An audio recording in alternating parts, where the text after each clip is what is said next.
श्री शिवाय नमस्तुभ्यम। हर हर महादेव। दोस्तों, जिनके यहाँ पितृदोष होता है, काल सर्प दोष होता है, वास्तु दोष होता है, उनको ज्यादा कुछ नहीं करना होना।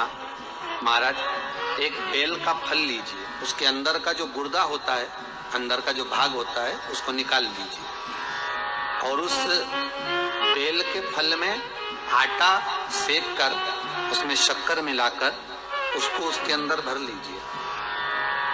अमावस्या के दिन सुबह 10 बजे से पहले उसको अपने घर में घुमाने के बाद में जिसको काल सर्प दोष बताया है, पितृदोष बताया है या वास्तु दोष का स्मरण बताया है, घर में सब दूर घुमाकर अपने परिवार का हाथ का स्पर्श कराकर पीपल के पेड़ के नीचे तक खड्डा खोदकर उस बेलपत्र के उस फल को दाब दीजिए। महाराज, केवल एक अमावस्या करना रहता है, पितरों के दोष से मुक्ति मिलती है और हमारे घर के कार्य सफल होना प्रारंभ हो जाते हैं।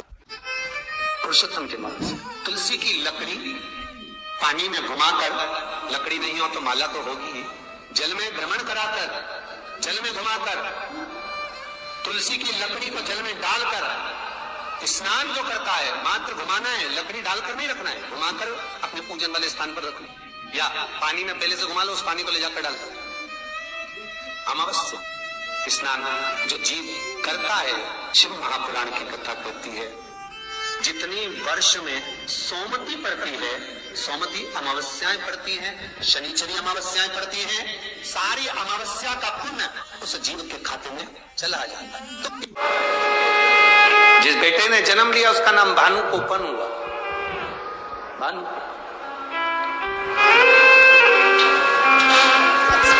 महेंद्रपुरम के राजा के घर में लड़के ने जन्म लिया जिसका नाम भानु कोपन हुआ। वो भानु कोपन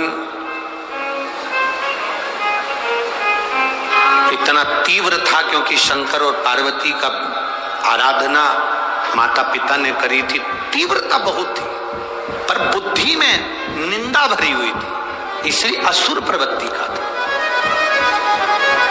था बड़ा तीव्र। सो रहा था, सूर्य की किरणें उसके ऊपर आ रही थी, उसको क्रोध आ गया, उसने अपना हाथ बढ़ाकर सूर्य को पकड़ लिया था हाथ में, इसलिए उस बच्चे का नाम भानु कोपन पड़ा। भानु सूर्य को पकड़ लिया था। अब सूर्य को पकड़ लिया, देवता उन सब घबरा गए, भास्कर देव कहां चले गए, सूर्यदेव कहां गए, सब विनय करे। मालूम पड़ा कि सूर्य देवता को तो भानु कोपन ने पकड़ लिया। छोटे सा बच्चा जो पलना में सो रहा है, छोटा सा बच्चा जो पल्ले में सो रहा है, झूले में सो रहा है, उसने सूर्य देवता को हाथ में पकड़ के रखा है। देवता आए छुड़ाने के लिए, कोई इसे छूटे ना, तब ब्रह्मा जी आए खुद छुड़ाने के लिए, छूटे ना, तब भगवान शंकर ने भानु कोपन के माता पिता से कहा कि सूर्य देवता को छुड़वाइए, इनको वर प्रदान करते हैं। पलने में झूलते हुए भानु कोपन को वर दिया, इंद्रदेव ने वर प्रदान कर दिया, ब्रह्मा जी ने वर प्रदान कर दिया, सब ने वर दिया, तो भानु कोपन को जो वर प्राप्त हुए उस वर से भानु कोपन और तीव्र हो गया। बड़ा होने के बाद माता पिता तो शिव भक्ति में लीन होकर काशी में चले गए और इसने अपनी सत्ता का स्थापन कर लिया। सत्ता का स्थापन, अभी तक प्रजा में शिव भक्ति थी, अब वो शिव भक्ति समाप्त। अब केवल अहम, अहंकार, क्रोध, लोभ, आसक्ति, वासना, तृष्णा, केवल यही, केवल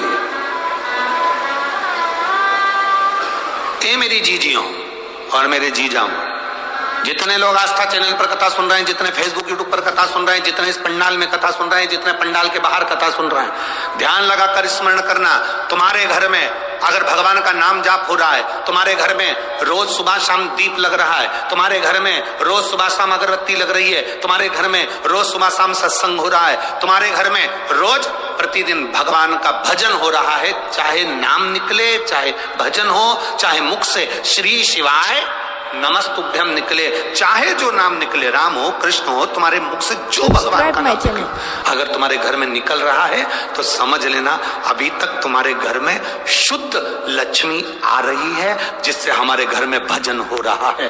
अगर तुम्हारे घर में रोज भगवान का भजन होता था, रोज नाम जाप होता था, रोज दिया लगता था, रोज भगवत नाम होता था, सत्संग होता था। धीरे धीरे धीरे धीरे ये समाप्त हो जाए, काम में इतने बिजी हो जाओ कि ये सब चीजें समाप्त हो जाए तो समझ लेना कि अब लक्ष्मी ठीक नहीं आ रही, लक्ष्मी ठीक नहीं।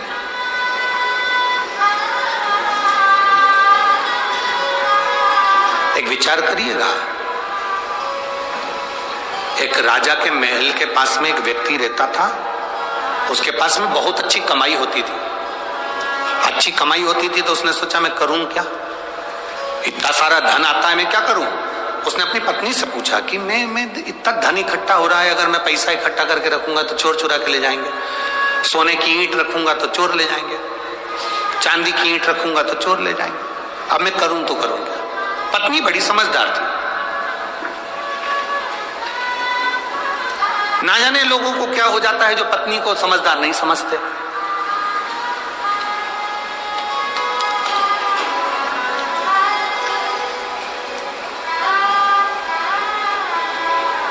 स्त्री नारी अपने पति को, अपने पिता को, अपने पुत्र को, अपने घर को कभी डूबता हुआ नहीं देख सकती। वो बल उसमें है, कुछ भी करेगी, और अपने पति को, अपने परिवार को, अपने बच्चों को डूबता हुआ नहीं देख सकती। जो व्यक्ति मां नजदीक में रहता था वो पत्नी से पूछा कि सोने की ईंट बनाएंगे चोर ले जाएंगे, चांदी की ईंट बनाएंगे चोर ले जाएंगे, अब अपन करें क्या। पत्नी ने कहा एक काम करो, कोड़ियां ले आओ। कोड़ियां जानते हो आप लोग, जानते हैं ना कोड़ी, कई लोग उसको खेलते हैं और कई लोग उससे खेलते हैं, कई लोग उस कोड़ी को हाथ में बांधते हैं, कई लोग पांव में बांधते हैं। कोड़ी ले आओ, कोड़ी। हाँ, पति ने पूछा इस कोड़ी का करेंगे क्या, तुम तो लाला के रख लो, जब देखा जाएगा, तुम तो रखो। पत्नी के कहने से पति कोड़ी लाला कर बोरों में भर भर कर, झोलों में भर भर कर, बेगों में भर भर कर रख दिया, पूरा घर भरा गया। एक दिन राजा बीमार पड़ गया। राजा बीमार पड़ा तो वेदों ने आया, डॉक्टरों ने कहा कि इसका एक ही इलाज है, बाजार से कोड़ी लाओ, कोड़ी में आग लगाओ, उसकी राख तैयार करो, शरीर पे लगाओ, राजा का शरीर ठीक हो जाएगा। अब नगर में देखा तो कोड़ी नहीं, महल में देखा तो कोड़ी नहीं। कोड़ी कहां गई, कहा वहां बिकती है। बाजार में गए तो एक भी कोड़ी नहीं, सवेरे सवेरे लिया जाता, पूरी कोड़ी खरीद कर लिया था। मालूम पड़ा कि कोड़ी नहीं बाजार में, कहां गई। व्यापारियों से पूछा तो कहा एक व्यापारी आता है, वो पूरी कोड़ियां भर कर ले जाता है खरीद के। अच्छा, उसका एड्रेस दो। एड्रेस पाया, वहां पहुंच गए। ए भैया, राजा बीमार पड़ा है, कोड़ियां चाहिए, देव जरा। उसने कहा महाराज कोड़ी देने में मना नहीं है, पर वो कोड़ी हमारे पैसे की, हमने खरीदी है। भले तुमने खरीदी है पर कोड़ियां देना पड़ेगी, लाओ जल्दी से निकाल कर, वरना तुम्हें कारागार में डाल देंगे। द्वारपालों ने वारदान पकड़ कर रखा। कोड़ी वाला व्यक्ति अंदर गया, वो बेचारा थाली में कोड़ियां भरता, लेकर आता, कोड़ियों पर हाथ फेरता, डाल देता, फिर अंदर जाता, फिर लाता, कोड़ियों पर हाथ फेरता, फिर उनके बैग में डाल देता, झोले में डाल देता। इतने में द्वारपालों ने कहा एक बार में पूरी कोड़ी उठाकर क्यों नहीं लिया था,